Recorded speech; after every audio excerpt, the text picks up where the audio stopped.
बंदी छोड़ सतगुरु रामपाल जी परमेश्वर जी की जय हो। परम पिता परमात्मा सारी सृष्टि के रचनहार कुल मालिक असंख्य ब्रह्मांडों के स्वामी जगत गुरु तीनों लोकों में प्रवेश करके सबका धारण पोषण करने वाले राजाधिराज आत्माधार नाथों के नाथ देवों के देव महादेव सर्वेश्वर महेश्वर मृत्युंजय अजरो अमर आदि अनादि सनातनी प्रभु जगत पिता जगदीश्वर श्री श्री 1008 की उपाधि के वास्तविक अधिकारी अकाल मूरत शब्द स्वरूपी राम वासुदेव सर्वगतम ब्रह्म परम पूज्य प्रथम पूज्य परम संत परम पुरुष परम धनी परम दयालु सत्य कबीर हक्का कबीर अल्लाहु कबीर अल्लाहु अकबर बाखबर अल्लाह ताला जगत के तारणहार जगत के मुक्तिदाता जगत के जगन्नाथ हारे के सहारे हिंदुओं के राम मुसलमानों के अल्लाह सिखों के वाहिगुरु ईसाइयों के मसीह दया के सागर दयानिधि करुणा के सागर करुणानिधि स्वयंभू परिभू संकट मोचन कष्ट हरण मंगल करण दुख भंजन अविगत कबीर निर्विकार निर्विषम परमात्मा अलय अलेख सतगुरु आदि अनादि सतगुरु असली मर्यादा पुरुषोत्तम असली राम असली कृष्ण असली घनश्याम असली मुरारी राजाओं के राजा महाराजाओं के महाराजा शहंशाहों के शहंशाह सम्राटों के सम्राट भगवानों के भगवान अल्लाहों के अल्लाह प्रभुओं के प्रभु मसीहाओं के मसीह सच्चे वाहिगुरु बाबाओं के बाबा पीरों के पीर सेठों के सेठ जगत सेठ सावड़सा सेठ सर्वगुण संपन्न अनंत कोटि कलाओं के स्वामी अनंत कोटि ब्रह्मांडों के नायक योगियों में महायोगी ध्यानियों में महाध्यानी सिद्धों में परम सिद्ध ज्ञानियों में तत्वज्ञानी ब्रह्म ज्ञानी महाज्ञानी परम ज्ञानी सर्वश्रेष्ठ ज्ञानी विज्ञानी युवा कबीर समर्थ कबीर असमवात अमित ओजा सच्चे रहनुमा करीम अल्लाह सुभान अल्लाह दुनिया के अंतिम पैगंबर 8 सितंबर 1951 से गांव धनाना जिला सोनीपत हरियाणा भारतवर्ष की पावन भूमि पे प्रकट रियल कल की भगवान श्री नारायण साकार हरि श्री बाबा साहेब नूर अनंत परमात्मा सच्चे दरवेश सच्चे बाखबर संत श्रोमणी सतगुरु रामपाल जी परमेश्वर जी के चरण कमल में साध संगति से जुड़े हुए देश विदेश से आप और हम सभी सत्सेवक भाई बहनों का अनंत कोटि दंडवत प्रणाम। सत्साई भाई और बहनों, बहुत बड़ी दया बहुत बड़ी मेहर पूज्य गुरुदेव भगवान की परमेश्वर रामपाल जी की, जिनके शुभ आशीर्वाद से विशेष आशीर्वाद से आप और हम सभी भाई बहनों को विशेषकर हिंदू समाज से जुड़े श्रद्धालुओं को अपने पवित्र हिंदू धर्म के सदग्रंथों के विषय में गीता वेद 18 पुराण उपनिषद मनुस्मृतियाँ और साथ में अध्यात्म को लेकर विशेष तौर पर जानकारी प्राप्त हो रही है, क्योंकि सतगुरु रामपाल जी ने अपने कर कमल से पवित्र पुस्तक हिंदू साहिबान नहीं समझे गीता वेद पुराण इस पुस्तक को लिखकर इसके अंदर अध्यात्म के विषय में वो खजाना डाल दिया है जो खजाना आज से पहले हमारे किसी भी धर्मगुरु ने अपने कर कमल से लिखित पुस्तकों में मुख कमल से किए हुए सत्संगों में कभी किसी को बताया ही नहीं, क्योंकि उन्हें स्वयं अध्यात्म के विषय में कंप्लीट जानकारी नहीं थी। और ये कंप्लीट जानकारी ना होने के चलते सदियों से भगत समाज भक्ति और भगवान से कोसों दूर रहा है, भगवान से मिलने वाले सुखों से वंचित रहा है। मानव जन्म जो पूर्ण मोक्ष प्राप्ति के लिए मिलता है, इस विशेष प्रयोजन से दूर रहा है। हमारे पूर्वज शास्त्र अनुकूल सत साधना ना करने के चलते हमारे धर्म गुरुओं के द्वारा भ्रमित साधना करने के चलते भूत योनि में चले गए, प्रेत योनि में चले गए, पितृ योनि में चले गए, नरक में चले गए, लख 84 योनियों में चले गए। और आज हमारे वही धर्मगुरु और 2 कदम आगे बढ़ाते हुए हमारे से उन पूर्वजों के श्राद्ध निकलवाए जाते हैं, जिस श्राद्ध कर्म को पाखंड पूजा में गिना जाता है। क्योंकि गीता अध्याय 9 श्लोक नंबर 25 श्राद्ध निकालने को पाखंड पूजा कहती है। श्राद्ध निकालने वाले भूत बनते हैं। तो भाइयों और बहनों, अध्यात्म की जानकारी के अभाव में हमारे भ्रमित धर्म गुरु भी मरने के उपरांत अपने अनमोल मनुष्य जीवन को बर्बाद कर गए और लाखों करोड़ों की संख्या में परमात्मा चाहने वाली आत्माओं को भी भक्ति मार्ग की गलत दिशा देकर उनके मनुष्य जीवन को भी बर्बादी की ओर धकेल गए। अब दया करी सतगुरु रामपाल जी ने इस पृथ्वी पर प्रकट होकर हमें सत्य आध्यात्मिक जानकारी दे रहे हैं और हमारे उस बिगड़ते हुए मनुष्य जीवन को संवारने का मौका दे रहे हैं। तो भाइयों और बहनों, सतगुरु रामपाल जी के कर कमल से लिखित पवित्र पुस्तक हिंदू साहिबान नहीं समझे गीता वेद पुराण, इसके ऊपर लगभग 14 वीडियो बन चुके हैं। इसी क्रम में आज हमारा ये 15वें नंबर का वीडियो है और प्रत्येक वीडियो में विशेषकर हिंदू समाज से जुड़े श्रद्धालुओं को बहुत ही गहन जानकारी प्राप्त हो रही है और काफ़ी कुछ समझने के बाद हिंदू समाज से जुड़े भाई बहन अपनी हर प्रकार की शंकाएं सतगुरु रामपाल जी के समक्ष व्यक्त कर रहे हैं और सतगुरु रामपाल जी उनकी प्रत्येक आध्यात्मिक शंका का सबूतों के साथ में जवाब दे रहे हैं। तो पिछले वीडियो में आप जी ने बहुत अच्छे से काफ़ी कुछ अध्यात्म के विषय में जान लिया है कि ब्रह्मा विष्णु महेश ये 3 देवता हैं और तीनों एक एक गुण युक्त हैं। रजगुण ब्रह्मा है, सतगुण विष्णु जी है, तमोगुण शंकर जी हैं। इन्हीं को त्रिगुणमयी माया कहा जाता है और इसी त्रिगुणमयी माया के माध्यम से इनके पिता काल निरंजन ज्योति निरंजन इस काल ब्रह्म ने पूरे प्राणी समुदाय को अपने जाल में फंसा रखा है। इस काल की भक्ति से भी मोक्ष नहीं है, दुर्गा की भक्ति से भी मोक्ष नहीं है, ब्रह्मा विष्णु महेश की भक्ति से भी मोक्ष नहीं है, अन्य देवी देवताओं की भक्ति साधना से भी मोक्ष नहीं है।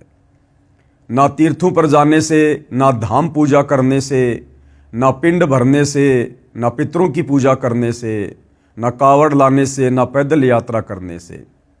मोक्ष का मार्ग हमारे धर्मशास्त्रों में वर्णित है, लेकिन हमारे धर्मगुरु तत्व ज्ञान के अभाव में वो आध्यात्मिक खजाना हमें निकाल कर दे नहीं पाए। तो बहुत सारी जानकारी होने के बाद धीरे धीरे हिंदू समाज से जुड़े श्रद्धालु आगे से आगे अपनी जिज्ञासा रखते हैं, सवाल करते जा रहे हैं और इसी कड़ी में उनका जो अगला सवाल है सतगुरु रामपाल जी से वो ये है कि पूजा तथा साधना में क्या अंतर है। यानी हिंदू धर्म से जुड़े भाई बहन कह रहे हैं कि आप जी एक तरफ तो कहते हो कि गीता बोलने वाले इस काल ब्रह्म की भक्ति से भी मोक्ष नहीं है, फिर ब्रह्मा विष्णु महेश की भक्ति से भी मोक्ष नहीं है क्योंकि आपने गीता अध्याय 7 श्लोक नंबर 12 से 15, गीता अध्याय 7 श्लोक नंबर 20 और 23 दिखा दिया है। फिर आप जी कहते हैं कि मैं अपने भक्तों को ब्रह्मा विष्णु महेश की भक्ति के मंत्र देता हूँ, दुर्गा का मंत्र देता हूँ। ये बात हमारे समझ में नहीं आई। आप संत रामपाल जी एक तरफ तो कहते हैं कि ब्रह्मा विष्णु महेश की भक्ति से मोक्ष नहीं है, इस ब्रह्म की भक्ति से मोक्ष नहीं है, और फिर आप अपने भक्तों को इनकी भक्ति के मंत्र भी देते हैं। तो ये दोनों बातें कैसे? तो इसके लिए गुरुदेव भगवान हमें समझा रहे हैं कि भाई साधना और पूजा इन दोनों में रात दिन का अंतर है। हम केवल शरीर के कमल में विराजमान इन प्रधान देवताओं की, इन शक्तियों की साधना करते हैं, हम इनकी पूजा नहीं करते। पूजा तो केवल एक परमपिता परमेश्वर की, परम अक्षर ब्रह्म की, सच्चिदानंद घन ब्रह्म की, कबीर देव की करते हैं। बाकी उनकी प्राप्ति के लिए यहाँ की जितनी भी प्रधान शक्तियाँ हैं उनका ऋण हमारे ऊपर चढ़ चुका है। उनका ऋण उतारने के लिए हम उनके मंत्रों का जाप अपने भक्तों को बताते हैं। तो वो जो मंत्र हैं वो इन देवी देवताओं की साधना है, साधना, ना कि पूजा। अब पूजा और साधना दोनों अलग अलग कैसे हैं, इसको सतगुरु रामपाल जी बहुत सारे उदाहरण देकर समझा रहे हैं। पूजा तथा साधना में अंतर। प्रश्न नंबर 41, हिंदू भाई ने सवाल किया, ये भी कहते हो कि पूर्ण मोक्ष की प्राप्ति के लिए ब्रह्मा, विष्णु, शिव, गणेश तथा देवी और क्षर पुरुष व अक्षर ब्रह्म की साधना करनी पड़ती है। दूसरी ओर ये भी कह रहे हो कि ब्रह्मा, विष्णु, शिव अन्य देवता हैं, क्षर ब्रह्म यानी ये काल, इसकी भी पूजा भक्ति योग्य नहीं है, केवल परम अक्षर ब्रह्म यानी कबीर देव की ही पूजा या भक्ति करनी चाहिए। तो ये दोनों बातें कैसे? तो सतगुरु रामपाल जी पूजा और साधना में अंतर स्पष्ट करते हुए जवाब दे रहे हैं। उत्तर, पहले तो यह स्पष्ट करता हूं कि पूजा तथा साधना में क्या अंतर है। प्राप्य वस्तु की चाह पूजा कही जाती है, यानी जिस वस्तु की हमें चाहत है वह पूजा कही जाती है, तथा उसको प्राप्त करने के प्रयत्न को साधना कहते हैं। जिस प्रकार गुरुदेव ने बताया कि हमें प्यास लगी है और हमें किस चीज की आवश्यकता है, जल की, तो हमने किसको प्राप्त करना है, जल को। अब जल को प्राप्त करने के लिए हमने क्या करना पड़ेगा, हमने हैंडपंप लगाना पड़ेगा। हैंडपंप लगाना पड़ेगा और हैंडपंप लगाने के बाद फिर हमने उस हैंडपंप को चलाना पड़ेगा, बोकी मारनी पड़ेगी। उसके बाद हमें वो इच्छित वस्तु जल प्राप्त होगी। तो ठीक इसी प्रकार पूजा और साधना में अंतर को समझिए। जिस वस्तु को हमने प्राप्त करना है उसकी हमने पूजा करनी है, लेकिन उसको प्राप्त करने के लिए हमने जिन जिन वस्तुओं की आवश्यकता पड़ेगी, जैसे हैंडपंप की, बोकी लगाने की, तो वो साधना है। जब हम हैंडपंप को लगाकर उसको बोकी मारेंगे, उसकी साधना करेंगे, तो हमें वो इच्छित वस्तु जल प्राप्त होगी जिसकी हमें चाहत है। तो हैंडपंप और बोकी साधन है, साधन, और इच्छित वस्तु क्या है, जल। ठीक इसी प्रकार पूर्ण ब्रह्म परमात्मा और उसका सनातन परम धाम सतलोक जो हमें चाहिए, हम पूजा तो करेंगे उस परमपिता परमेश्वर की, लेकिन उनको प्राप्त करने के मार्ग में हमने शरीर में बने हुए जो कमल चक्र हैं और इनमें जो प्रधान देवी देवता हैं, हमने उनकी भी साधना करनी पड़ेगी। 21 ब्रह्मांड के स्वामी काल निरंजन की भी हमने साधना करनी पड़ेगी, ओम नाम की, क्योंकि हम इसके 21 ब्रह्मांड में युगों युगों से रह रहे हैं। हम इसके कर्जवान हो चुके हैं। ये 21 ब्रह्मांड इस काल ने, ज्योति निरंजन ने, इस क्षर पुरुष ने, ब्रह्मा विष्णु महेश के पिताजी ने, इस गीता बोलने वाले काल ब्रह्म ने सतलोक में तपस्या करके परमपिता परमेश्वर कबीर साहिब जी से प्राप्त किए थे, और हम इसके साथ इसके 21 ब्रह्मांड में आ गए। तो ये 21 ब्रह्मांड इस काल के द्वारा प्राप्त किए गए हैं तपस्या करके, और हम इसके ब्रह्मांडों में रह रहे हैं, खा रहे हैं, पी रहे हैं, सूर्य से धूप ले रहे हैं, पृथ्वी पर अन्न उगाकर खा रहे हैं, जल पी रहे हैं, फल फ्रूट खा रहे हैं, अनाज पैदा कर रहे हैं, हवा ले रहे हैं।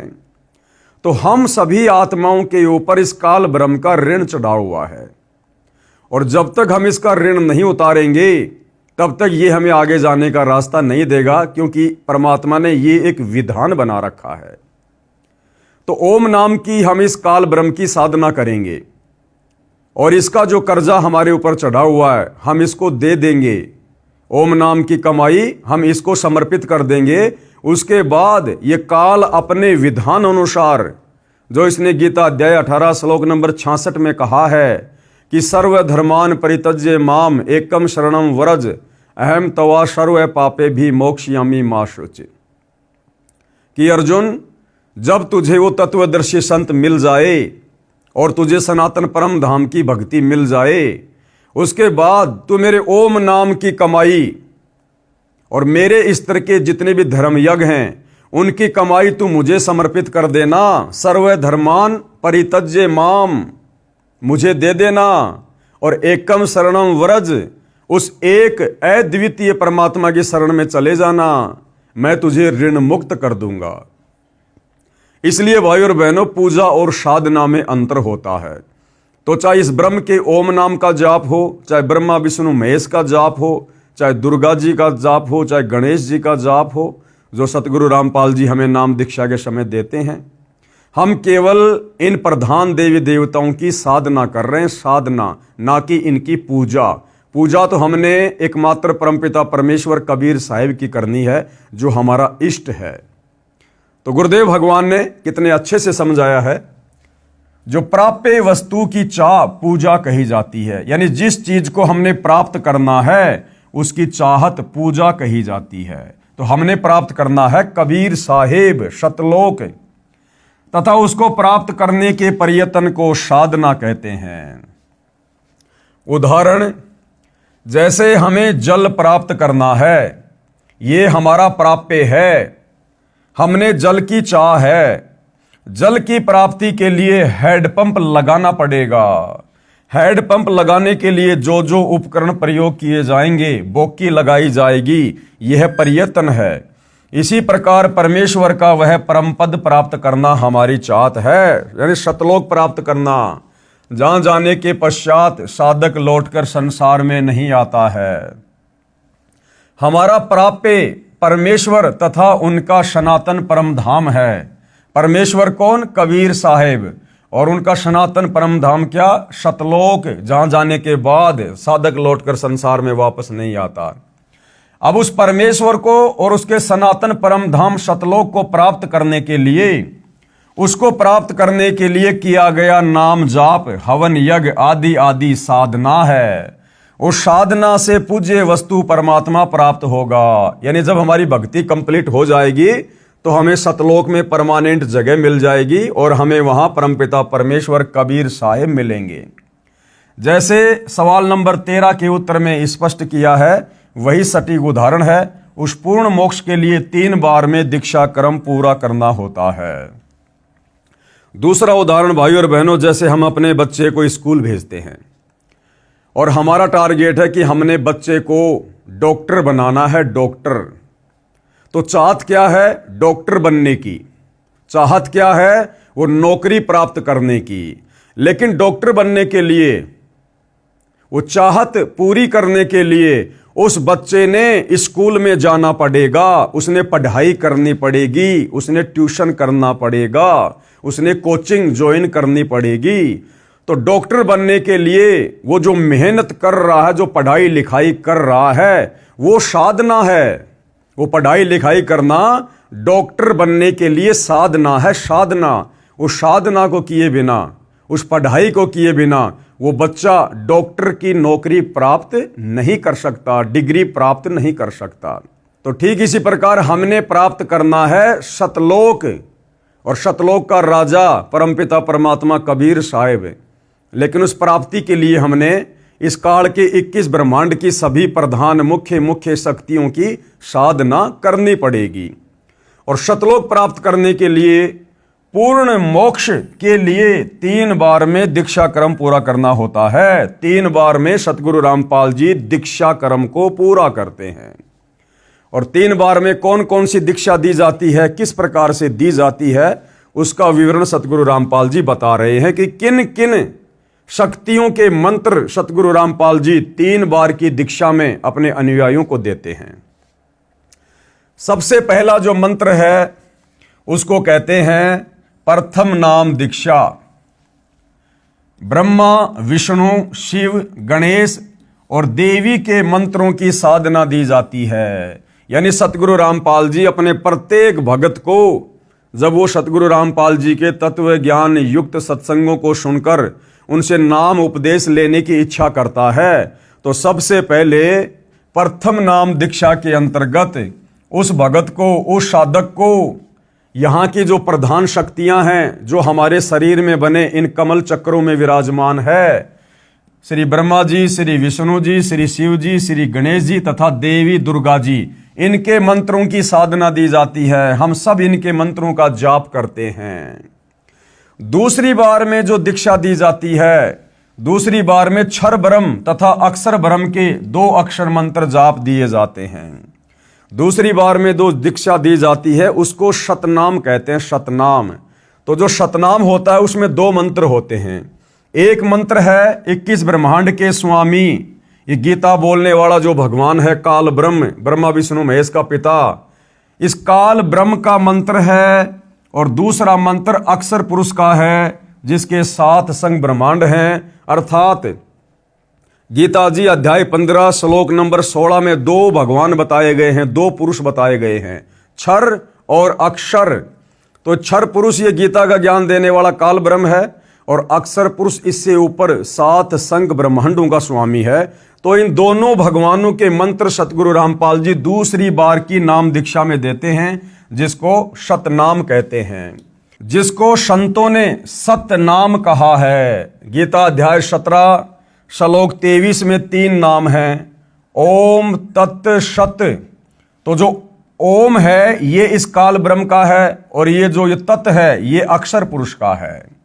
तो दूसरी जो दीक्षा है उस दीक्षा में ये 2 मंत्र दिए जाते हैं।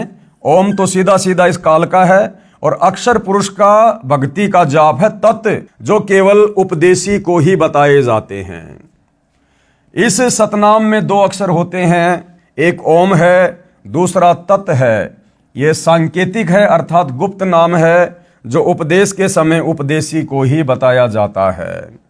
और तीसरी बार में जो नाम दीक्षा दी जाती है वो पूर्ण ब्रह्म परमात्मा कबीर साहिब जी की दी जाती है, सनातन परम धाम की दी जाती है। तीसरी बार में सारनाम की दीक्षा दी जाती है, जिस मंत्र को गीता अध्याय 17 श्लोक 23 में शत कहा है। यह भी सांकेतिक है, उपदेश लेने वाले को दीक्षा के समय बताया जाता है। इस प्रकार पूर्ण मोक्ष प्राप्त होता है। ये विधि है पूर्ण मोक्ष प्राप्त करने की। अब जो भाई बहन अज्ञानता में विशेषकर हिंदू समाज से जुड़े हुए जो ये कह देते हैं कि भाई आपके गुरु सतगुरु रामपाल जी तो हिंदू देवी देवताओं की भक्ति छुड़वाते हैं, आपके सतगुरु रामपाल जी तो सनातन विरोधी हैं, हिंदू विरोधी हैं। तो देख लो भाइयों और बहनों, जिन्हें आप हिंदू विरोधी कहते हैं, सनातन विरोधी कहते हैं, सनातन के जो मुख्य मुख्य देवी देवता हैं ब्रह्मा विष्णु महेश गणेश जी और दुर्गा जी, इन 5 प्रधान शक्तियों के मंत्र सतगुरु रामपाल जी अपने भक्तों से जाप करवाते हैं। संत रामपाल जी देवी देवताओं की भक्ति छुड़वाते नहीं बल्कि इनकी शास्त्र अनुकूल विधिवत साधना करवाते हैं, जिसके करने से ये देवी देवता भगत को शीघ्र लाभ देते हैं और उसकी मुक्ति का मार्ग जो बंद पड़ा हुआ है उस रास्ते को खोल देते हैं। अर्थात आत्मा अंत समय में शरीर छूटने के बाद हमारे शरीर में जो कमल बने हुए हैं जिनमें देवी देवताओं का वास है, उन कमलों के अंदर से आत्मा को गुजरना पड़ता है त्रिकुटी तक जाने के लिए। तो ये जो मंत्र सतगुरु रामपाल जी देते हैं प्रथम नाम दीक्षा के तहत, इन मंत्रों के जाप करने से वो कमल खुल जाते हैं, वो रास्ता साधक का साफ हो जाता है। दूसरा, धरती पर इन कमलों को खोलने का और कोई तरीका, कोई ऑप्शन, कोई भक्ति नहीं है। अब आगे क्या समझा रहे हैं सतगुरु रामपाल जी? श्री ब्रह्मा विष्णु तथा शिव जी ईश यानी परमात्मा नहीं हैं। अब हम इन ब्रह्मा विष्णु महेश की या काल की पूजा क्यों नहीं करते? हम इनकी साधना क्यों करते हैं? पूजा क्यों नहीं करते? क्यों? क्योंकि ये परमात्मा नहीं है, ये परमेश्वर नहीं है। और पूजा केवल एक परमात्मा की करनी चाहिए जो गीता जी हमें कह रही है। तो ये तीनों देवता रजगुण ब्रह्मा, सतगुण विष्णु तथा तमगुण शिव जी ये परमात्मा नहीं है। और इसका कहां प्रमाण है वो भी आप जी को दिखाएंगे। लेखक यानी सतगुरु रामपाल जी क्या कह रहे हैं? हिंदू धर्म गुरु साहिबान श्री विष्णु जी यानी श्री कृष्ण जी को जगदीश, जगत प्लस ईश यानी सारे संसार का स्वामी यानी सारे संसार का प्रभु भगवान बताते हैं और पुराणों को सत्य मानते हैं। पेश है सबूत श्री शिव महापुराण से, जो कि गीता प्रेस गोरखपुर से प्रकाशित है।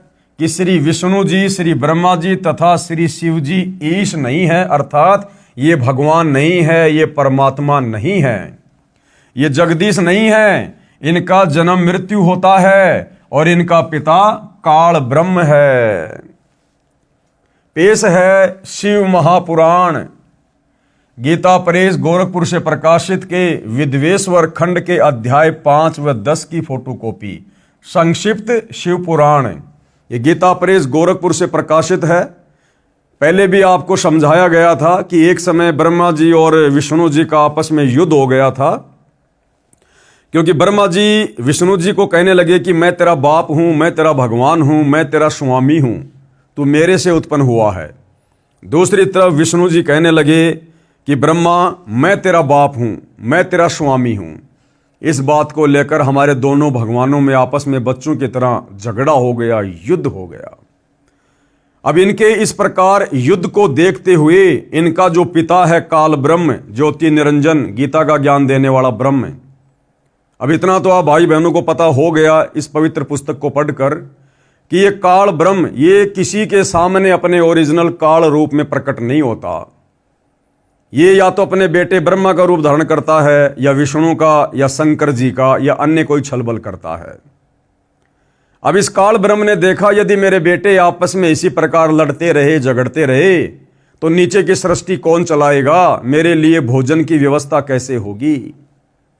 और इनको तो घमंड हो गया, ब्रह्मा कह रहा कि मैं भगवान, विष्णु कह रहा कि मैं भगवान। तो काल ने सोचा कि तेरे को तो कल को कोई पूछेगा ही नहीं। तो काल ने क्या किया, स्तंभ रूप बनाया, बहुत लंबा चौड़ा तेजोमय, और जहां ब्रह्मा विष्णु महेश झगड़ा कर रहे थे उन दोनों के बीच में वो स्तंभ खड़ा कर दिया। ये जो स्तंभ आप जी देख रहे हैं, ये इस काल ब्रह्म ने स्तंभ खड़ा कर दिया अपनी शक्ति से, तेजोमय। अब ये दोनों देवता आपस में लड़ाई करना तो भूल गए और इस स्तंभ के और छोर को देखने में व्यस्त हो गए कि ये क्या आ गया बीच में अचानक से। इसके और छोर को देखने लगे। इतने में भाई और बहनों वहां पर ये काल ब्रह्म, ये ज्योति निरंजन, गीता का ज्ञान देने वाला क्षर पुरुष अपने बेटे शिव जी का रूप धारण करके वहां प्रकट हो गया और अपनी पत्नी दुर्गा को पार्वती रूप बनाया और कहने लगा कि तुम दोनों भगवान नहीं हो पुत्रों, तुम दोनों भगवान नहीं हो। तुमने कैसे अपने आप को कर्ता मान लिया, ईश मान लिया। तुम्हें तो केवल मैंने एक एक कार्य दिया है, उत्पत्ति का कार्य ब्रह्मा को और स्थिति का कार्य यानी पालन पोषण का कार्य विष्णु को। तुम जो अपने आप को भगवान कह रहे हो ना, ये तो बड़ा अद्भुत है। और कुछ समय बाद इस काल ब्रह्म ने ये जो तेजोमय लिंग है, स्तंभ है, इसको अपने प्राइवेट पार्ट अर्थात लिंग के रूप में परिवर्तित कर दिया। और उसके बाद ब्रह्मा विष्णु महेश को आदेश दिया कि आज के बाद इस मेरे लिंग की पूजा शुरू करो। और ब्रह्मा विष्णु महेश ने उस आदेश की पालना करते हुए उस काल ब्रह्म के प्राइवेट पार्ट लिंग की पूजा कर दी, जो आज आम हिंदू समाज कर रहा है। क्योंकि भाई और बहनों अब आपको पता चल गया है अच्छे से कि ये काल कभी भी अपनी तरफ से मुक्ति का मार्ग जीव को नहीं देता है। मुक्ति का मार्ग मिलता है शास्त्र अनुकूल सत्य साधना करने से, और काल हमें कभी भी शास्त्र अनुकूल सत्य भक्ति नहीं करने देगा। ये नहीं चाहेगा कि कोई भी आत्मा तत्वदर्शी संत की शरण में जाकर शास्त्र अनुकूल सत्य भक्ति धर्म कर्म यज्ञ करके और मेरे 21 ब्रह्मांड से बाहर चली जाए। क्यों? क्योंकि परमपिता परमात्मा कबीर साहिब जी की तरफ से इस काल को एक श्राप लगा हुआ है। इसे प्रतिदिन 1 लाख मानव शरीरधारी स्त्री पुरुषों के सूक्ष्म शरीर में जमा वासना मैल गंध को खाने का श्राप लगा हुआ है। ये रोटी सब्जी नहीं खाता, हलवा नहीं खाता। ये हमारे सूक्ष्म शरीर में जो वासना जमा होती है, यानी पूरे जीवन में इस मनुष्य शरीर में, स्त्री या पुरुष के शरीर में हम जो भी अच्छे बुरे कार्य करते हैं, शराब पीते हैं, नशा करते हैं, बीड़ी जर्दा गुटखा पान मसाला मांस खाना चोरी जारी करना, व्यभिचार करना, गंदी नजर रखना, खट्टा मीठा भोजन खाना, उसका कुछ अंश हमारे सूक्ष्म शरीर में जमा हो जाता है। अब ये सूक्ष्म अंश क्या है? जिस प्रकार भाइयों और बहनों हमने कोई मीठी वस्तु खाई, मान लीजिए हमने आम खाया, आम को जैसे हमने मुंह में लिया बड़ा आनंद आया, लेकिन मुंह से अंदर जाते ही वो आनंद नहीं रहा। तो वो जो आनंद आया था, जो टेस्ट आया था हमें, जो सूक्ष्म था, वो टेस्ट, वो आनंद हमारे सूक्ष्म शरीर में जमा हो जाता है, उसको वासना कहते हैं। और हमारे शरीर छोड़ने के बाद हमारा स्थूल शरीर तो यही रह जाएगा, कोई जमीन में गाड़ देगा, कोई जला देगा, कोई क्या करेगा अंतिम संस्कार के रूप में। लेकिन सूक्ष्म शरीर वो नहीं मरता, और सूक्ष्म शरीर के अंदर पूरे जीवन में हमने जो भी कर्म कुकर्म किए हैं, जैसा भी भोजन खाया है अच्छा या बुरा, जैसा भी नशा किया है, मांस खाया है, उसका अंश जमा होता है। और सूक्ष्म शरीर में ये प्राणी सीधा इस काल ब्रह्म के पास जाता, 21वें ब्रह्मांड में, जहां पर इसने तपतशिला बना रखी है। वहां ये सूक्ष्म शरीर में इस जीव को भून भून के खाता है, उसकी गंध निकालता है, उसकी वासना निकालता है गर्म करके। और जीव वहां पर बड़ा दुखी होता है, बहुत परेशान होता है, लेकिन मरता नहीं है। उसके बाद उस प्राणी को जब उसकी वासना निकल जाती है, काल का भोजन निकल जाता है, उसको अचेत करके धर्मराज के दरबार में भेज देता है, जहां फिर आगे उसका भविष्य निर्धारण होता है, उसकी किस्मत बनती है। वो नरक में जाएगा, स्वर्ग में जाएगा, वापस लक 84 में जाएगा, या कौन सी उसको योनि मिलेगी। तो इस प्रकार से भाइयों और बहनों, ये काल कभी नहीं चाहता कि कोई भी प्राणी मेरे किस ब्रह्मांड में, यहां तक कि इसके तीनों पुत्र ब्रह्मा विष्णु महेश भी सत भक्ति कर लें। ये अपने तीनों बेटे ब्रह्मा विष्णु महेश को भी अध्यात्म के नाम पर भ्रमित रखता है, सच्चा ज्ञान नहीं होने देता। इसलिए ये काल हमें कभी भी सत्य साधना से परिचित नहीं होने देता, क्योंकि हम सब इसका भोजन है यहां पर। तो काल ने हमारे को भक्ति और भगवान के नाम पर और अधिक भटकाने के लिए अपनी प्राइवेट पार्ट लिंग की पूजा जगत में शुरू करवा दी, जो विशेषकर पूरा हिंदू समाज कर रहा है। अब देखते हैं भाइयों और बहनों, हिंदू धर्मशास्त्र से, ये हिंदू धर्मशास्त्र है, ये प्रमाणित है, कोई इसको झुटला नहीं सकता। सदियों से हमारे धर्म गुरु हमें दिखाते आ रहे हैं, पढ़ाते आ रहे हैं, इनकी कथा करते आ रहे हैं। ये शिव महापुराण है, गीता प्रेस गोरखपुर से प्रकाशित है। इसके विद्वेश्वर खंड के अध्याय 5 व 10 की फोटोकॉपी है। ये सचित्र है, ये चित्र आपके सामने है। ये श्री ब्रह्मा जी हैं, ये श्री विष्णु जी हैं। पहले दोनों युद्ध कर रहे थे, बीच में काल ने स्तंभ खड़ा कर दिया।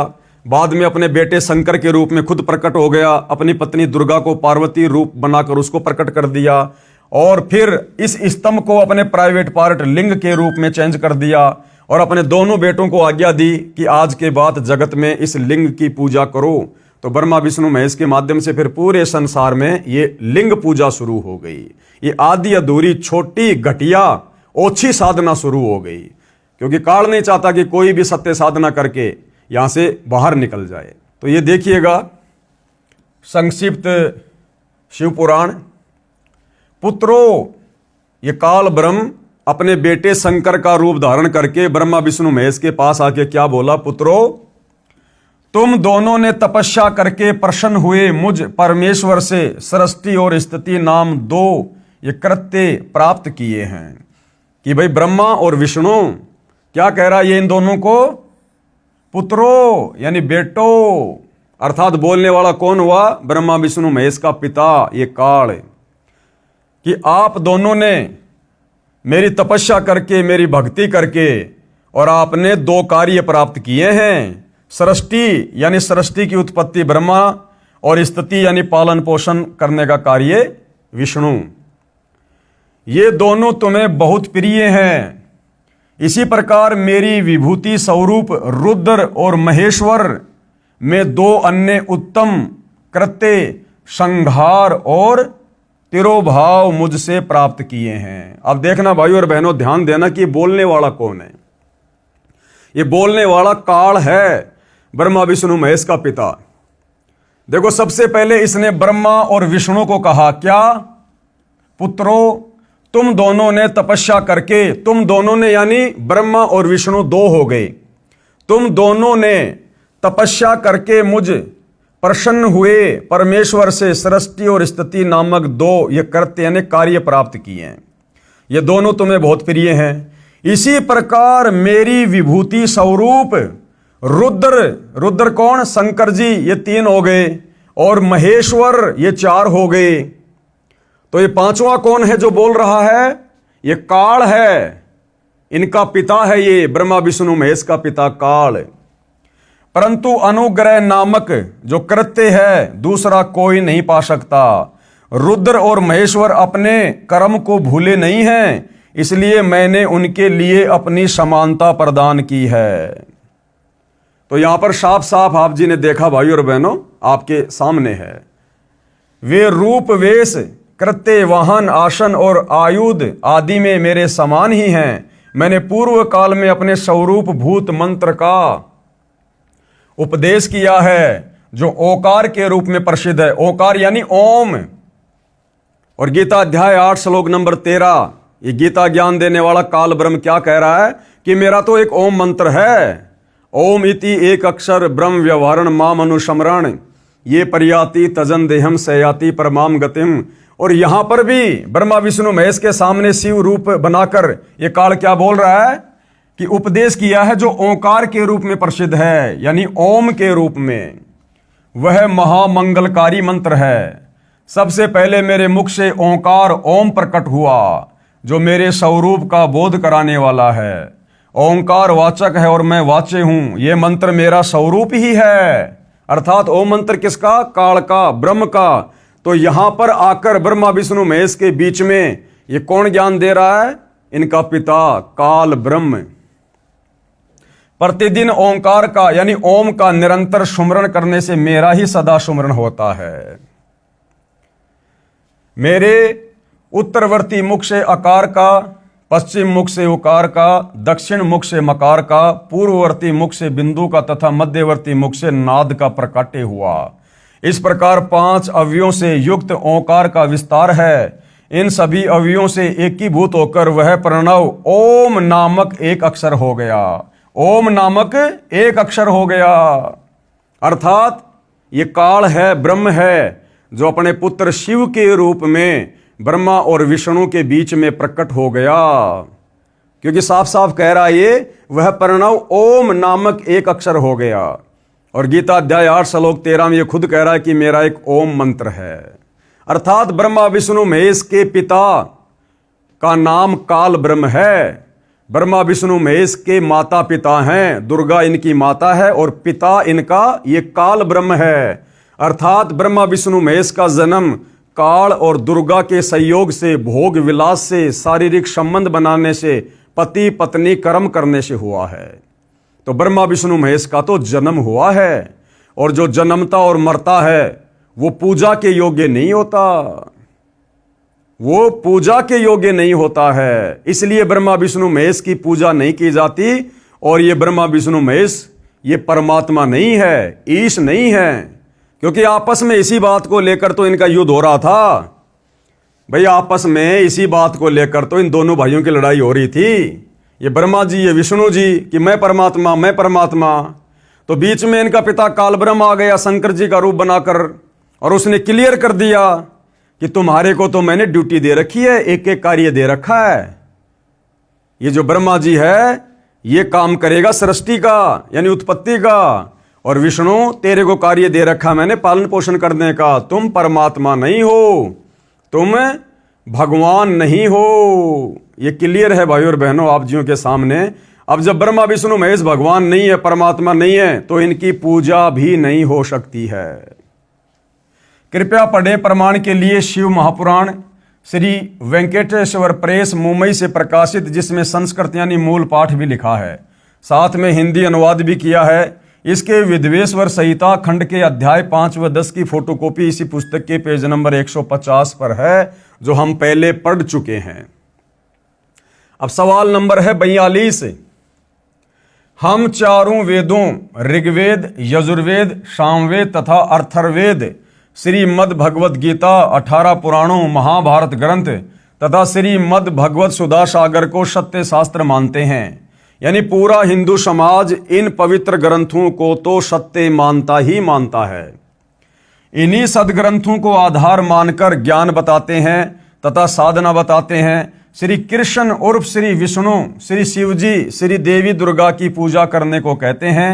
श्राद्ध करना बताते हैं, देव पूजा करते हैं तथा करवाते हैं। अब वो जो हिंदू भाई है, अब वो सतगुरु रामपाल जी से क्या सवाल कर रहा है कि हम जो हिंदू है ना, हम विशेषकर जो 4 वेद हैं, ऋग्वेद, यजुर्वेद, सामवेद तथा अथर्ववेद, श्रीमद् भगवत गीता, 18 पुराण, महाभारत ग्रंथ तथा श्रीमद् भगवत सुधा सागर को सत्य शास्त्र मानते हैं और इन्हीं सदग्रंथों को आधार मानकर ज्ञान बताते हैं तथा साधना यानी भक्ति बताते हैं। श्री कृष्ण उर्फ श्री विष्णु, श्री शिवजी, श्री देवी दुर्गा जी की पूजा भी करते हैं और श्राद्ध भी निकलवाते हैं और देव पूजा करते हैं तथा करवाते हैं। तो अब सतगुरु रामपाल जी क्या कह रहे हैं? उत्तर, दास यानी संत रामपाल दास बताना चाहता है कि श्रीमद् भगवत गीता अध्याय 16 श्लोक 23-24 में क्या कहा है। गीता जी अध्याय 16 श्लोक नंबर 23 और 24 में साफ साफ कहा है। श्लोक 23 में कहा कि शास्त्र विधि को त्याग कर, शास्त्र क्या है? ये सारे शास्त्र हैं जो अभी नाम बताए गए हैं, चारों वेद, गीता जी, 18 पुराण, श्रीमद् भागवत गीता जी, सुधा सागर, ये सारे शास्त्र हैं।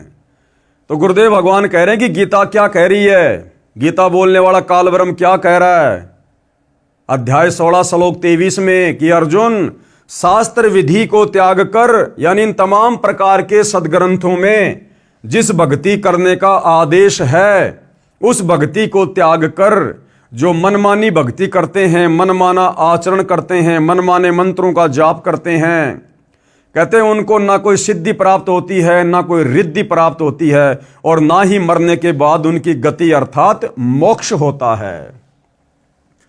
अध्याय 16 श्लोक 23, जो पुरुष यानी साधक भगत शास्त्र विधि को त्याग कर अपनी इच्छा से मनमाना आचरण करता है, यानी जो शास्त्रों में वर्णित साधना नहीं है वह साधना शास्त्र विधि त्याग कर स्वेच्छा से आचरण करना कहा है, वह न तो सिद्धि को प्राप्त होता है, यानी ना तो उसका कोई कार्य सिद्ध होगा, न वो परम गति को प्राप्त होता है, यानी मरने के बाद उसका मोक्ष नहीं होगा, गधा कुत्ता सुअर बनेगा, नरक में जाएगा, न सुख को ही और ना किसी प्रकार का भक्ति से उसे कोई लाभ होगा।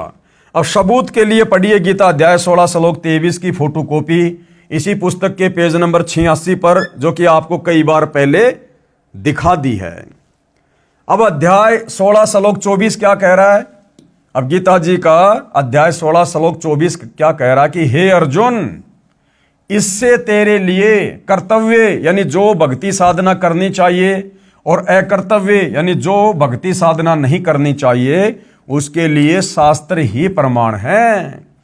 यानी अर्जुन, कौन सी भक्ति साधना करनी चाहिए, कौन सी नहीं करनी चाहिए, किस देव की पूजा करनी चाहिए, कौन से धर्म कर्म और यज्ञ करने चाहिए, इसके लिए शास्त्र ही प्रमाण है। यानी चारों वेद, गीता जी और 5वां वेद सूक्ष्म वेद, केवल यही प्रमाण है। किसी के कहने से, किसी के बहकाने से आप जी ने मनमुखी रूप से साधना नहीं करनी है, मंत्रों का जाप नहीं करना, हवन यज्ञ धार्मिक अनुष्ठान नहीं करने, अन्यथा ना रिद्धि को प्राप्त होगे, ना सिद्धि मिलेगी और ना ही परम गति होगी।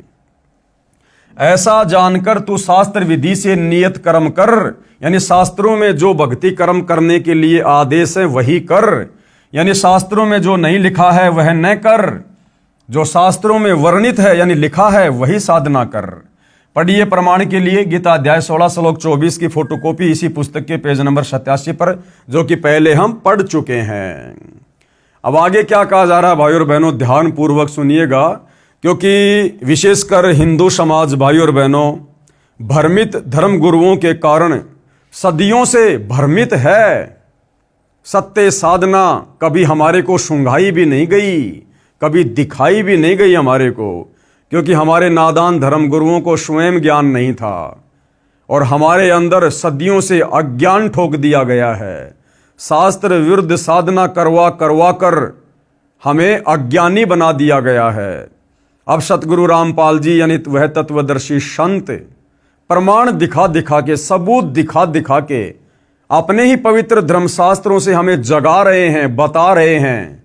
तो भाई और बहनों, हमने थोड़ा ध्यानपूर्वक देखना पड़ेगा, सुनना पड़ेगा, बार बार हमने रिपीटिशन भी करना पड़ेगा, तब जाकर हमारे हृदय में समाएगी। क्योंकि झूठ को, अज्ञान को हमने सदियों से, हजारों लाखों बार सुना, तो वो झूठ हमारे लिए सत्य हो गया। अब जो ये सत्य बताया जा रहा है, इसको भी जब हम बार बार पढ़ेंगे, रिवीजन करेंगे, तो सत्य है, अपनी जगह ऑटोमेटिक बना लेगा। पवित्र गीता वेदों व पुराणों में भी पितर व भूत पूजा मोक्षदायक नहीं बताई है। यानी जो शास्त्र हैं हमारे, चारों वेद, गीता जी, 18 पुराण, वैसे तो भाइयों और बहनों ये जो चारों वेद है, गीता जी हैं, 18 पुराण हैं, ये हिंदू धर्म के नाम लिख दिए गए हैं। अन्यथा ये जो शास्त्र हैं ये स्पेशल हिंदुओं के लिए नहीं हैं, ये पूरे विश्व के लिए हैं, पूरे विश्व के मानवों के लिए हैं। क्योंकि जिस समय ब्रह्मा जी को वेद मिले थे समुद्र मंथन के दौरान, और ब्रह्मा जी ने जब अपने पुत्र मनु को वेद दिए, वो सतयुग का समय था। और सतयुग में भाई और बहनों कोई धर्म नहीं था, कोई जाति नहीं थी। हम इंसान इस कलयुग की तरह आपस में धर्म और जातियों में बटे हुए नहीं थे। हम सभी सनातनी थे। हम सब वेदों के अनुसार भक्ति साधना किया करते थे।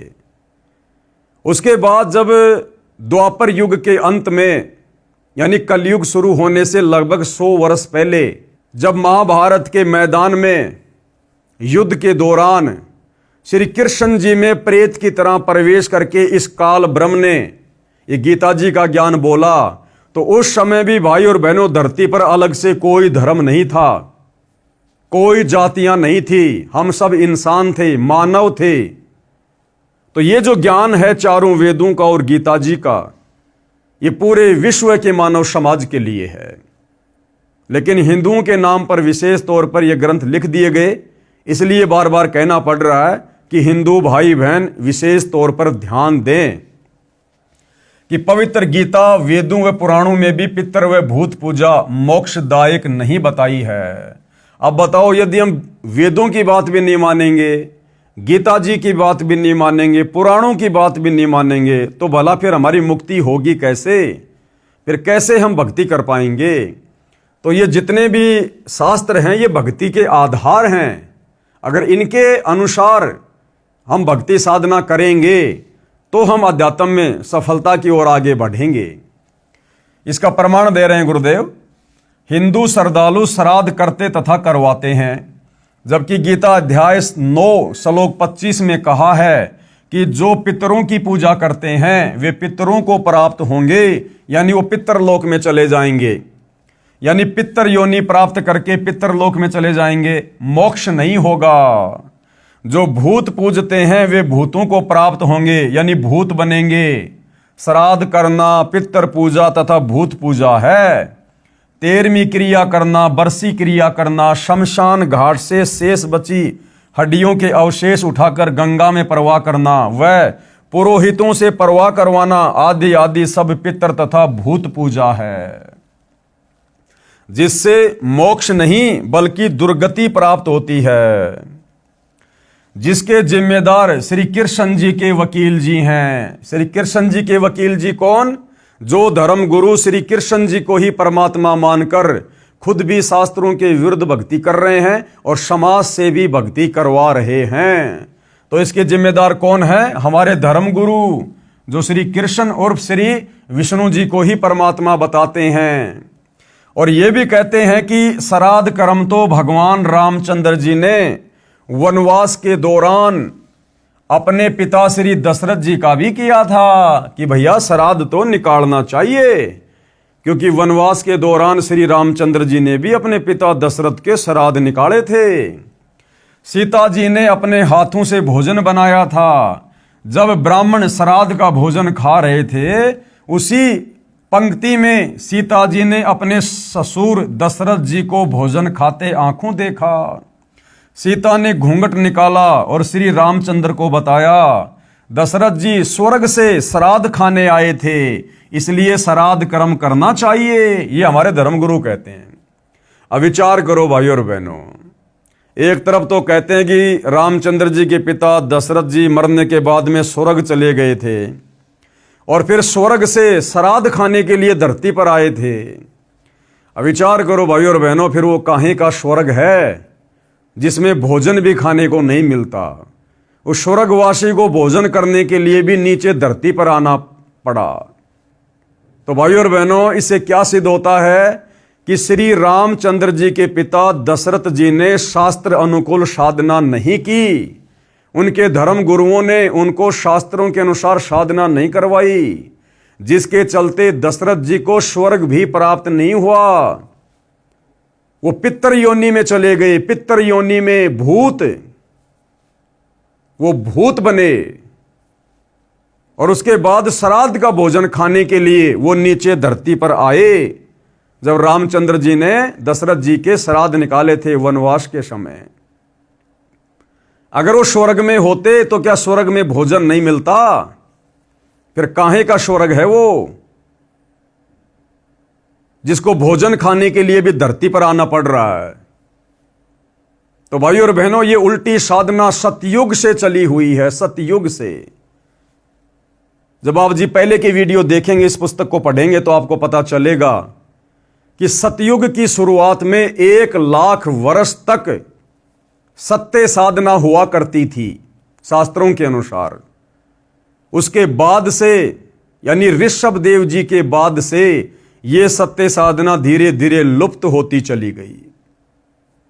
ऋषि मुनि साधु संत महात्मा अपने अपने भक्ति अनुभव समाज में ज्यादा फैलाने लगे, मनमुखी साधना अधिक करवाने लगे। वेदों को पढ़ते अवश्य थे, लेकिन वेदों को समझना कोई बच्चों का काम नहीं है। तत्वदर्शी संत की शरण बिना वेदों के सार को नहीं समझा जा सकता। तो इतने लंबे समय से भाइयों और बहनों, हमारे पूर्वज जो शरीर छोड़ते थे वो शास्त्र विरुद्ध साधना करने के चलते कोई तो भूत योनि में जाता था, कोई प्रेत योनि में जाता था, कोई पितर योनि में जाता था। अर्थात ये योनियां भी 84 लाख योनियों के अंतर्गत आती हैं, प्रेत योनि, पितर योनि और भूत योनि। तो हमारे धर्मगुरु हवाला देते हैं फिर श्राद्ध का समर्थन करते हुए कि ये श्राद्ध तो रामचंद्र जी ने वनवास के दौरान अपने पिता दशरथ के भी निकाले थे, हमें भी निकालने चाहिए। अरे भैया, श्री रामचंद्र जी ने तो अपनी गर्भवती पत्नी को अयोध्या से भी निकाल दिया था, तो क्या आज हम सभी हिंदू भाई बहनों को भी अपनी अपनी गर्भवती पत्नियों को घर से बाहर निकाल देना चाहिए क्या? श्री रामचंद्र जी ने तो अपनी धर्मपत्नी सीता की अग्नि परीक्षा भी ली थी, तो क्या हम भी जला दें अपनी अपनी पत्नियों को? कहने का मतलब है ये कोई तुक नहीं बनता है अपनी बात को ऊपर रखने का। अब सतगुरु रामपाल जी क्या जवाब दे रहे हैं? इन्होंने, किन लोगों ने? हमारे ज्ञानहीन धर्म गुरुओं ने, श्री कृष्ण जी के वकीलों ने। इन्होंने यानी शास्त्र विधि त्याग कर मनमाना आचरण करने व करवाने वालों ने ही दशरथ जैसी नेक आत्माओं को गलत साधना करने के लिए प्रेरित करके भूत व पितर बनवाया। फिर वह श्राद्ध ही खाएगा, उसे स्वर्ग के पकवान कहां से मिलेंगे या मोक्ष कहां से मिलेगा? गीता में चारों वेदों वाला ज्ञान संक्षिप्त में कहा है। गीता अध्याय 9 श्लोक 25 में श्राद्ध और पिंड दान आदि कर्मकांड को गलत कहा है। अरे हमारी गीता जी हिंदुओं का सर्वश्रेष्ठ शास्त्र, जिसको हम सिरोधार्य मानते हैं, नित्य जिसका पाठ करते हैं, ये गीता जी खुद मना कर रही है कि भैया श्राद्ध मत निकालो। श्राद्ध निकालोगे तो भूत बनोगे, भूत अपने पूर्वजों के पास जाओगे। जो तुम्हारे दादा परदादा जिनके तुम श्राद्ध निकाल रहे हो ना, वो भूत बने हुए हैं, तुम भी वहीं जाओगे अगर उनकी पूजा करोगे तो। और ये पिंड दान करना, ये सब भूत पूजा में आता है। मरने के बाद अस्थियां गंगा जी में ले जाकर डालना, उसकी 13 माही करना, 6 माही करना, उसकी समाधि बना के पूजना, उसकी बरसी मनाना, ये सब भूत पूजा में आता है। अगर हम ये कर्मकांड करेंगे जिनका वेदों में, गीता में कहीं कोई उल्लेख नहीं है, तो हम भी मरने के बाद उसी दुर्गति को प्राप्त होंगे। गीता में चारों वेदों वाला ज्ञान संक्षिप्त में कहा है। गीता अध्याय 9 श्लोक 25 में श्राद्ध व पिंड आदि कर्मकांड को गलत कहा है। मार्कंडे पुराण में भी प्रमाण है कि वेदों में पितृ पूजा, भूत पूजा यानी श्राद्ध करना अविद्या यानी मूर्खों का कार्य बताया है। अब बताओ, एक तरफ तो हम अपने आप को हिंदू कहते हैं और हिंदुओं का सर्वश्रेष्ठ ग्रंथ गीता जी, हम गीता जी की भी बात नहीं मान रहे, हम गीता जी के अनुसार भी साधना नहीं कर रहे, तो काहे के तो हम हिंदू हैं भाई, और काहे के फिर हम धार्मिक व्यक्ति हैं। तो गुरुदेव कह रहे हैं कि ये श्राद्ध निकालना, पिंड दान करना, ये तो वेदों में भी आदेश नहीं है और मार्कंडे पुराण में भी इस प्रकार की साधना, श्राद्ध निकालना, पिंड भरना, इसको अविद्या यानी मूर्खों की साधना बताया है। पेश है प्रमाण के लिए गीता अध्याय 9 श्लोक 25 की फोटोकॉपी। अब गीता जी क्या कह रही है? यान्ति देवव्रता देवान पितरन यान्ति पितृव्रता भूतानि यान्ति भूतेजा यान्ति मद्या जिनय अपि माम। क्या कहा जा रहा है? देवताओं को पूजने वाले देवताओं को प्राप्त होंगे, यानी देवताओं की पूजा करने वाले देवताओं के लोक में जाएंगे, उनके नौकर बनेंगे और मरने के बाद फिर गधे कुत्ते सूअर बनेंगे, क्योंकि देव पूजा करने वालों का मोक्ष नहीं है। क्योंकि गीता अध्याय 7 श्लोक नंबर 12 से 15 और गीता अध्याय नंबर 7 श्लोक नंबर 20 और 23 ब्रह्मा विष्णु महेश की पूजा और अन्य देवताओं की पूजा करने वालों को अल्प बुद्धि वाला, मंद बुद्धि कह रहा है। तो देवताओं की पूजा करने वाले कहां जाएंगे? देवताओं के लोक में, अर्थात मोक्ष नहीं हुआ। और पितरों को पूजने वाले पितरों को प्राप्त होंगे, जो भूत बने हुए हैं हमारे पूर्वज, जिनकी हम श्राद्ध निकालते हैं, समाधि पूजते हैं, वो पितर हैं। अब इन पितरों को पूजने वाला कहां जाएगा? उन पितरों के पास जाएगा जो पहले से महादुखी हैं।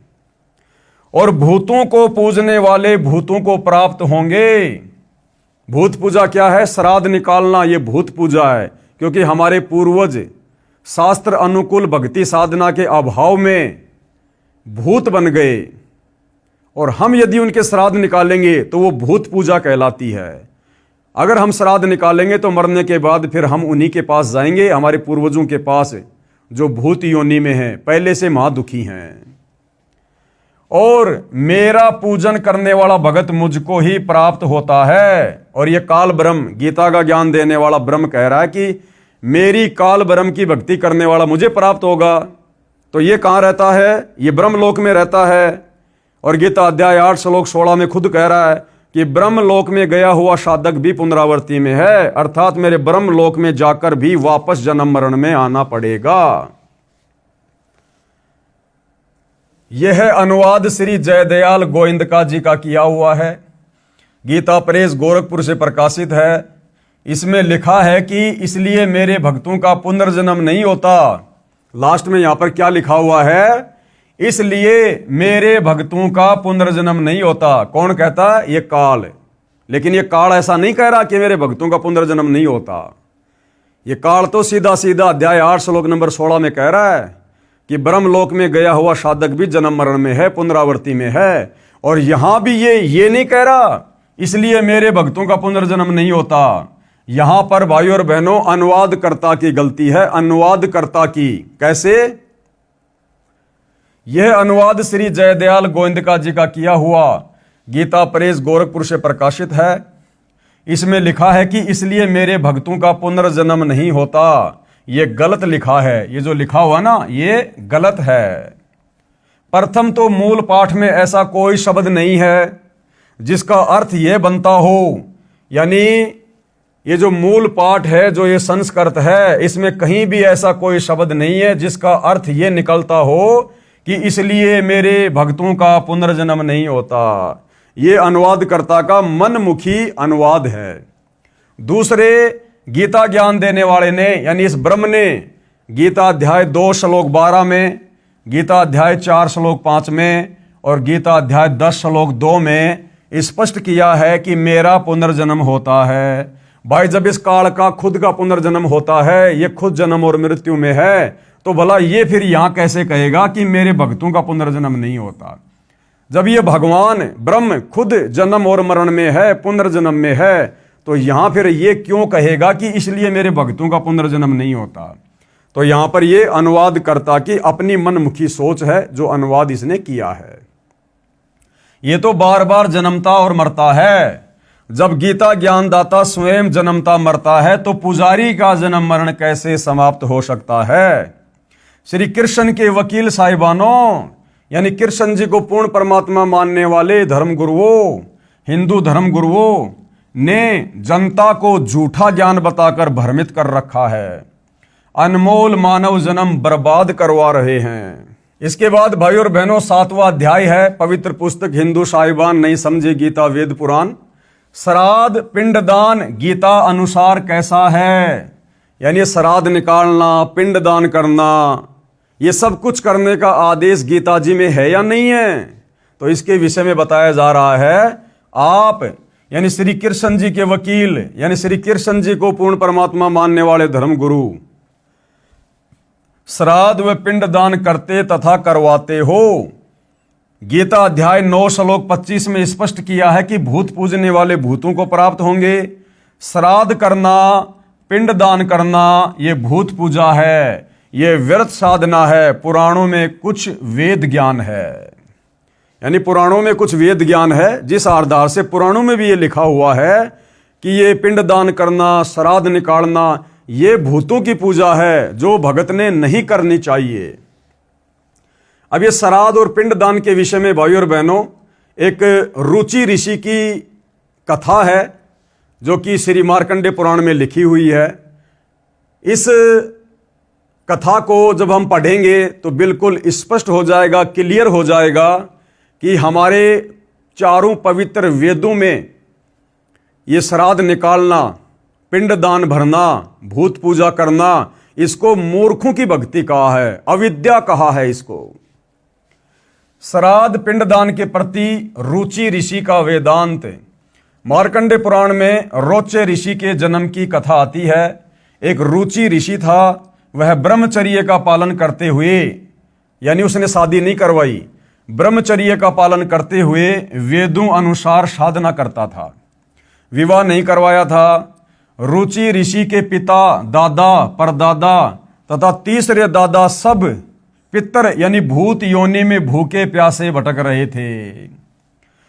उस रुचि ऋषि के बाप, उसका दादा, उसका परदादा, उसका तीसरा दादा, वो भी ब्राह्मण थे, धर्मगुरु थे, वो भी कर्मकांड करवाया करते थे, वो भी वेदों को पढ़ा करते थे।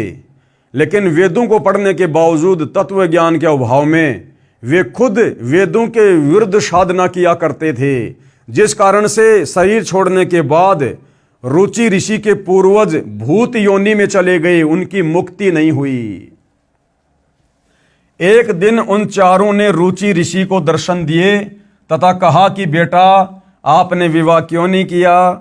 विवाह करके हमारे श्राद्ध करना। रुचि ऋषि ने कहा कि हे पितामहो, अब रुचि ऋषि ने अपने पूर्वजों को क्या कहा कि हे मेरे पूर्वजों, मेरे पितामहो, वेद में इस श्राद्ध आदि कार्य को अविद्या कहा है, यानी मूर्खों का कार्य कहा है श्राद्ध निकालना। फिर आप मुझे इस कार्य को करने को क्यों कह रहे हो? तो पितरों ने क्या कहा कि बेटा ये बात बिल्कुल सत्य है। उसके पितरों ने क्या कहा, क्योंकि वेद तो वो भी पढ़ाई करते थे। पितरों ने कहा कि यह बात सत्य है कि श्राद्ध आदि कर्म को वेदों में अविद्या अर्थात मूर्खों का कार्य ही कहा है, तनिक भी मिथ्या नहीं है। उसके पूर्वज कह रहे हैं बेटा जरा सी भी इसमें झूठ नहीं है।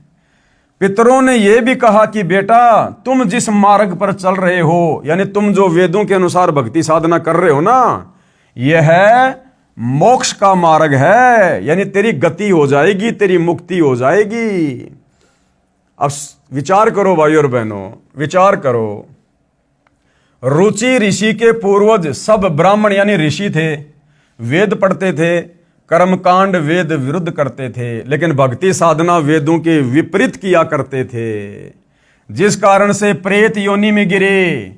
तो बताओ, वर्तमान में हम हिंदू समाज के भाई बहन और हमारे धर्मगुरु जो ब्रह्मा विष्णु महेश को परमात्मा मान के पूज रहे हैं, श्राद्ध निकलवा रहे हैं, पिंडदान करवा रहे हैं, 12 माही 6 माही वर्षोद्धी समाधि पूजा करवा रहे हैं, अब बताओ भाई और बहनों, फिर ये कैसे जन्नत में चले जाएंगे?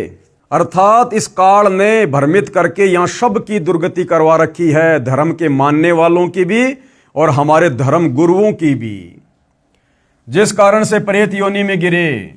उन्होंने वेद तो पढ़ रखे थे, इसलिए स्वीकारा कि वेद में ऐसा ही कहा है। फिर उन पितरों ने वेद विरुद्ध ज्ञान बताकर रुचि ऋषि को भ्रमित कर दिया, क्योंकि मोह भी अज्ञान की जड़ है, ये मोह ममता भी अज्ञान की जड़ है। और इसी मोह ममता में फंसकर वेदों के अनुसार भक्ति साधना कर रहा वो रुचि ऋषि भी अपने पूर्वजों की बातों में आ गया कि देखो मेरे पूर्वज कितने दुखी हो रहे हैं भूत बनकर, यदि मैं उनके श्राद्ध नहीं निकालूंगा तो उनकी आत्मा दुखी होगी। इस प्रकार से उन पूर्वजों ने शास्त्रों के अनुसार सत्य भक्ति कर रहे उस अपने बच्चे रुचि ऋषि को भी काल साधना पर लगा दिया, शास्त्र विरुद्ध साधना पर लगा दिया, अपने श्राद्ध निकलवाने शुरू कर दिए और उसकी दुर्गति का मार्ग सामने खड़ा कर दिया। मार्कंडे पुराण के प्रकरण से सिद्ध हुआ कि वेदों में तथा वेदों के ही संक्षिप्त रूप गीता में श्राद्ध और पिंडोतक आदि भूत पूजा के कर्म को निषेध यानी गलत बताया है, नहीं करना चाहिए। उन मूर्ख ऋषियों ने अपने पुत्र को भी श्राद्ध करने के लिए विवश कर दिया। रुचि ऋषि को उसने विवाह कराया, उससे रोचे ऋषि का जन्म हुआ। रुचि ऋषि ने जब विवाह करवाया तो उसको एक बेटा हुआ, उसका क्या नाम रखा? रोचे ऋषि। बेटा भी पाप का भागी बना लिया, पितर बना दिया, यानी जो बाप करेगा वही बेटा करेगा। फिर आश्चर्य की बात तो यह है कि रुचि ऋषि के पितरों ने कहा कि बेटा तुम जिस मार्ग पर चल रहे हो, यानी तुम जो वेदों के अनुसार भक्ति कर रहे हो, श्राद्ध वगैरह नहीं निकालते हो ना, वह तो मोक्ष मार्ग है। फिर भी रुचि को भ्रमित किया कि पितर पूजा और पितर बन करवा दुर्गति जैसे उन पितरों की हो रही थी। रुचि सही मार्ग पर था, उसे भी नरक का भागी बना दिया। ऐसे कर्म हैं इन हिंदू धर्म गुरुओं के। धिक्कार है ऐसे लोगों को जो मानव जाति को भ्रमित करके उनका अनमोल मानव जीवन नष्ट करवा रहे हैं, स्वयं भी दुर्गति को प्राप्त हो रहे हैं। पेश है प्रमाण के लिए संक्षिप्त मार्कंडे पुराण के अध्याय रोचे मनु की उत्पत्ति कथा से संबंधित प्रकरण की फोटोकॉपी। अब ये सारी बातें भाई और बहनों अपनी तरफ से नहीं बोली जा रही, अपनी तरफ से सतगुरु रामपाल जी एक शब्द भी नहीं बोलते हैं। जो बातें उन्होंने कही है हर एक बात का प्रमाण हमारे हिंदू धर्म के पवित्र धर्म शास्त्रों से दे रहे हैं, वो चाहे वेदों के श्लोक हों, चाहे गीता जी के श्लोक हों, चाहे 18 इन पुराणों में से कोई कथा हो। तो ये जो बात अभी उन्होंने कही है रुचि ऋषि के विषय में, ये संक्षिप्त मार्कंडे पुराण में लिखी हुई है, जो 18 पुराणों में से एक है। रोचे मनु की उत्पत्ति कथा।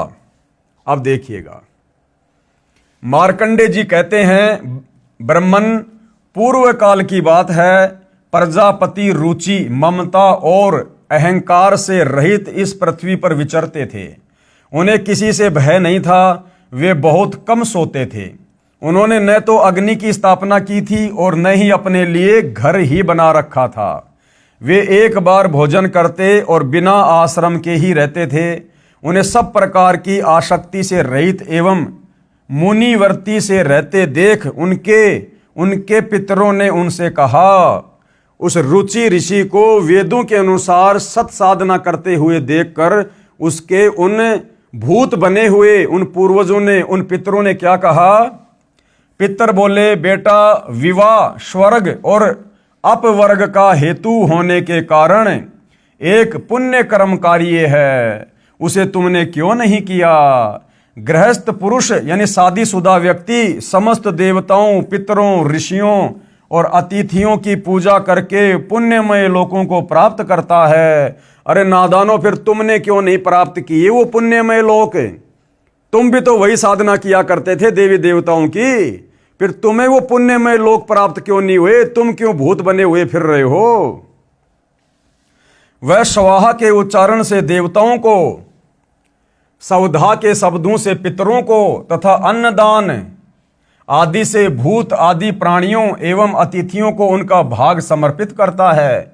बेटा, हम ऐसा मानते हैं कि गृहस्थ आश्रम को स्वीकार न करने पर तुम्हें इस जीवन में कलेश पर कलेश उठाना पड़ेगा तथा मृत्यु के बाद और दूसरे जन्म में भी कलेश ही भोगने पड़ेंगे। यानी उल्टा ज्ञान दे रहे हैं वो पितर कि बेटा, अगर तू शादी नहीं करवाएगा तो इस जन्म में भी कलेश पे कलेश होंगे और अगले जन्मों में भी तेरे जीवन में दुख ही दुख ही होंगे, कलेश ही कलेश होंगे। रुचि ने क्या कहा कि हे पितृगण, परिग्रह मात्र ही अत्यंत दुख एवं पाप का कारण होता है। रुचि ऋषि ने क्या कहा कि हे मेरे पितरों, मेरे पूर्वजों, परिग्रह मात्र यानी शादीशुदा जीवन ही सबसे ज्यादा दुख और ये कलेश का कारण होता है तथा उससे मनुष्य की अधोगति होती है। यही सोचकर मैंने पहले स्त्री संग्रह नहीं किया, यानी शादी नहीं की।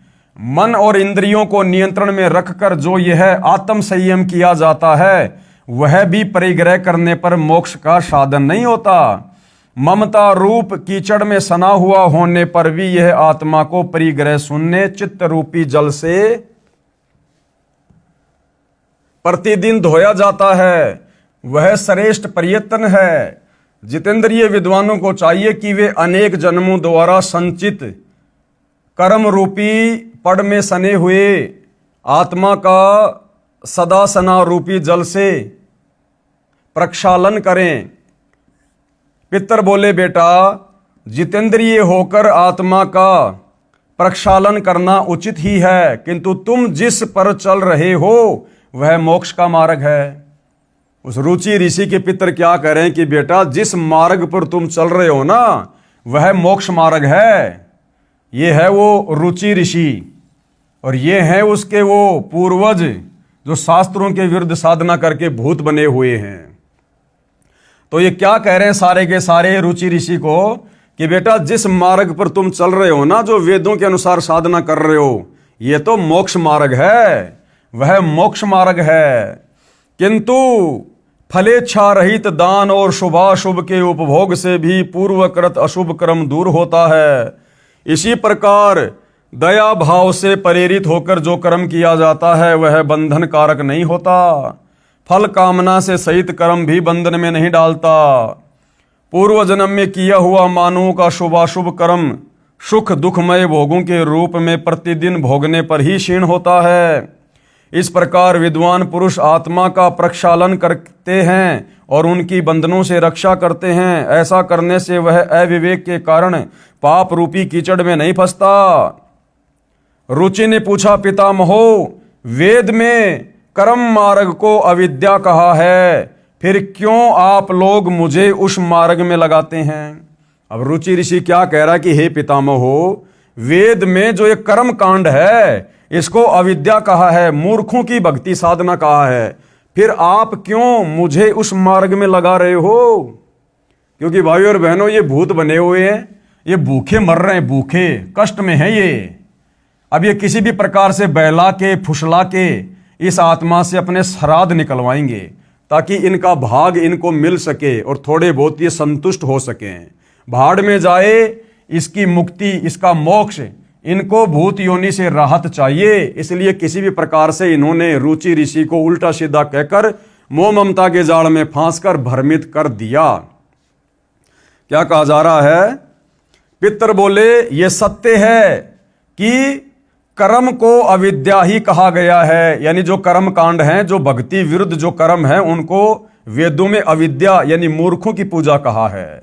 इसमें तनिक भी मिथ्या नहीं है। फिर भी इतना तो निश्चित है कि उस विद्या की प्राप्ति कर्म ही कारण है। विहित कर्म का पालन न करके जो अधम मनुष्य संयम करते हैं वह संयम अंत में मोक्ष की प्राप्ति नहीं कराता, अपितु अधोगति ले जाने वाला होता है। वत्स, तुम तो समझते हो कि मैं आत्मा का प्रक्षालन करता हूं, किंतु वास्तव में तुम शास्त्र विहित कर्मों के न करने के कारण पापों से द्वग्ध हो रहे हो। कर्म अविद्या होने पर भी विधि के पालन द्वारा शोधे हुए विष की भांति मनुष्यों का उपकार करने वाला ही होता है। इसके विपरीत वह विद्या भी विधि की अवहेलना से निश्चय ही हमारे बंधन का कारण बन जाती है। अरे तो तुम लोगों ने तो वो सारे कर्म किए थे ना, जो कर्म अब तुम अपने इस रुचि ऋषि को करने के लिए कह रहे हो, फिर तुम्हारे बंधन क्यों नहीं कटे? तुम क्यों भूत बन के घूम रहे हो फिर? तो भाइयों और बहनों, ये परेशान है, दुखी हैं, और किसी भी प्रकार से इन पांचों ने मिलकर सलाह बनाई है कि हमने इसको कर्म कांड पे लगाना है। अतः वत्स, हे बेटा, तुम विधि पूर्वक स्त्री संग्रह करो, यानी शादी करो। ऐसा ना हो कि इस लोक का ये विधान पूरा नहीं हुआ तो तुम भी फिर हमारी तरह ऐसे हो जाओगे, वैसे हो जाओगे, और उसको बेचारे को अंत में कर्म कांड पर लगा दिया। वेदों के अनुसार जो साधना रुचि ऋषि कर रहा था मोक्ष प्राप्ति के लिए, उस मार्ग से, काल प्रेरणा से उन पूर्वजों ने उसे हटा दिया। अब आगे भाइयों और बहनों, आन उपासना करना व्यर्थ है। भाइयों और बहनों, ये पवित्र पुस्तक हिंदू साहिबान नहीं समझे गीता वेद पुराण, इसके अंदर ज्ञान ही ज्ञान है, अज्ञान नाम की बिंदु भी आपको देखने को नहीं मिलेगी। और भाइयों और बहनों, ये ज्ञान धीरे धीरे धीरे धीरे ही हमारी आत्मा स्वीकार करेगी, क्योंकि जिस प्रकार आपके पास एक 64 GB का मेमोरी कार्ड है, और उस 64 GB के मेमोरी कार्ड में यदि आपने रागनी, फिल्मी गाने आदि आदि भर रखे हैं, तो भैया उसमें सत्संग भरने का प्रयास करोगे, नहीं भरे जाएंगे। सबसे पहले आपने उसमें से कुछ डाटा डिलीट करना पड़ेगा। जब उसमें वो रागनियां, वो फिल्मी गाने डिलीट करोगे, तब जाकर उसमें सत्संग भरे जा सकते हैं। तो भाइयों और बहनों, सदियों से हमारे धर्म गुरुओं ने हमारी जो ये मेमोरी है, इसके अंदर अज्ञान ठोक रखा है, पूरा का पूरा, जीबी की जीबी में। अब भाइयों और बहनों, जब तक हम उस अज्ञान को डिलीट नहीं करेंगे, और अज्ञान डिलीट कैसे होगा? जब हम ज्ञान को सुनेंगे, देखेंगे, समझेंगे, प्रमाण देखेंगे, तो धीरे धीरे ये ज्ञान फिर हमारे अंदर समाएगा, और वो पहले वाला अज्ञान जो हमारे शास्त्रहीन तो नहीं कह सकते, शास्त्र भक्तिहीन धर्म गुरुओं ने जो अज्ञान ठोक रखा था, वो धीरे धीरे निकलेगा। तो उसके लिए भाइयों और बहनों, हम धीरे धीरे इस पुस्तक में आगे बढ़ेंगे।